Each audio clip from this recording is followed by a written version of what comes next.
Aneuploidy generally means when there is numerical changes in the part of genome. Generally, when we talk about changes in the doses of single chromosome, it means individual carry an extra chromosome or missing a chromosome. Original studies of aneuploid was performed in plant, and their studies suggest that chromosome imbalance produce phenotype effect. It is a normal diploid species. It is a plant of it is a seed capsule of Datura stramonium, and it is a diploid species. And this all the individual have an extra chromosome, and this extra chromosome create chromosome imbalance, and it produce a different phenotype effect.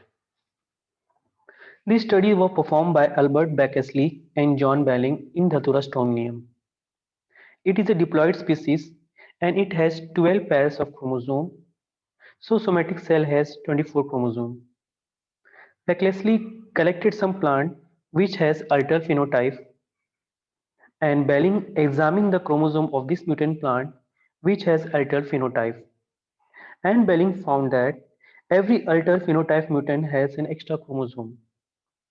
And he also found that the extra chromosome in each mutant strain was different. This type of replication of chromosome known as trisomies. The reason behind this trisomy is non-degeneration of chromosome during meiosis first. So Belling's work suggests that each chromosome must be present in proper dose for normal development of an organism.